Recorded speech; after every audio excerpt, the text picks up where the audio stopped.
Hi, this is Priyantha Nicholas Ribeiro possessing student ID K250708, and in this video I am going to talk about the assessment 1 for database fundamentals, in which I have designed a relational database architecture for City Care Medical Clinic. And I have designed it because CTK Medical Clinic needs a centralized system to manage some of their daily operations like patient registration, doctor scheduling, room allocation, appointment setting, billing, and then medical prescriptions.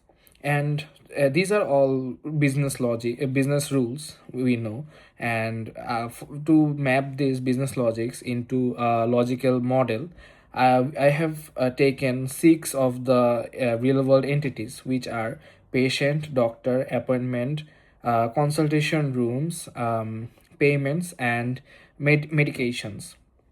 And along with that, I have also taken associative entity in for the medical prescriptions. And let's see how I have mapped all these requirements into the data constraints. Now let's look into the ER diagram, which is generated by MySQL Workbench. So here we can see that every table is having some strict data constraints to maintain the data integrity.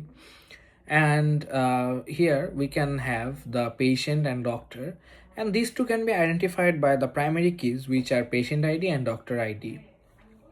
Then we can then many might ask me why I have kept the varchar 50 in phone number instead of int. I have kept it because in Australian formatting we have a leading zero, but if I kept it in int, then the leading zero will be cancelled. So I kept it to maintain the standard formatting of the Australian phone number. Then let's see the consultation room entity. In this consultation room entity, it is identified by the room ID, which is also a primary key. And I have also kept the floor number and maximum capacity in order to avoid the overbookings. Then we can see the uh, operational core here, which is the appointment. This appointment is the operational core because this is somehow connected to every of the entity, and somehow maintaining everything by its own. And in here we can have I have stored the datas like date, time, status, reason. And for the date I have made the constant date, and for the time I have made the constant time to store the date and time into good formatting.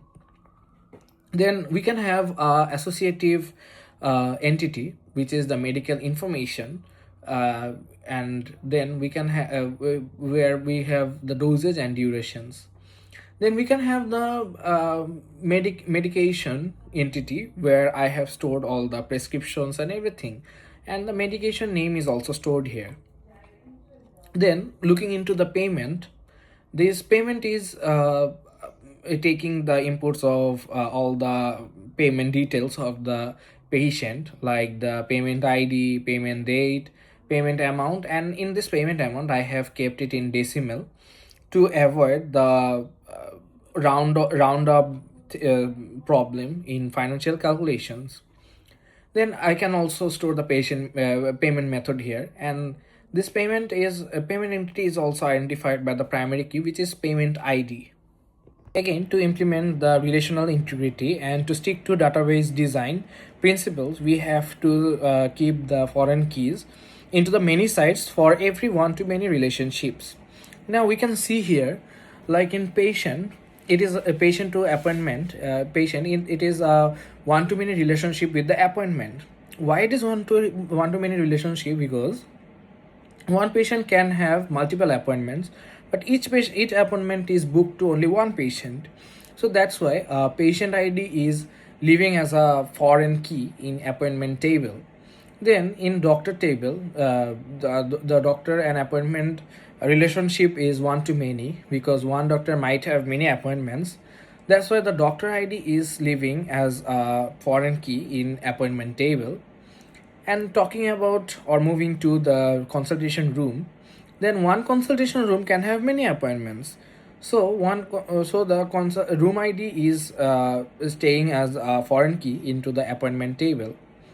And now if you look into the payments, then the patient to payment relationship is a one to many relationship, because one patient might have different payment methods. So that's why the patient ID is staying as a foreign key into the payment table.